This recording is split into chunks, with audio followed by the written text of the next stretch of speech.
আসসালামু আলাইকুম গাইস। কয়দিন থেকে আমার কলিজার টুকরাটার সঙ্গে ভিডিও করা হয় না। তো ইফতারের পরে ওর আম্মু আজকে পান্তা ভাত খাচ্ছিল। সেই পান্তা ভাত দেখে আমারও লোভ হইলো, আমিও একটু খাইলাম। সঙ্গে আমার মেয়েটা ধরছে আমি পানি ভাত খাবো, আমি পানি ভাত খাবো। বলো তো মা, কি ভাত খাবেন? জোরে বলো, বলো কেমন আছো তোমরা? সে পানি ভাত খাবে, পরে দিলাম, খেয়ে আবার বলতেছে আরও নিব।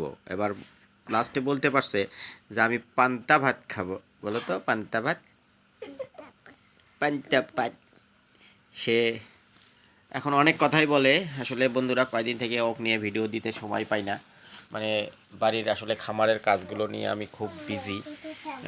আমি মানে নিজেও কোনোখানে যেতেও পাচ্ছি না, এই জন্য ভিডিও দিতে পারতেছি না ঠিক মতো। তো যাই হোক বন্ধুরা, আমার বাড়ি ঘরেই দেখেন টিনের বেড়া, এই হচ্ছে টিনের বেড়া ঘর।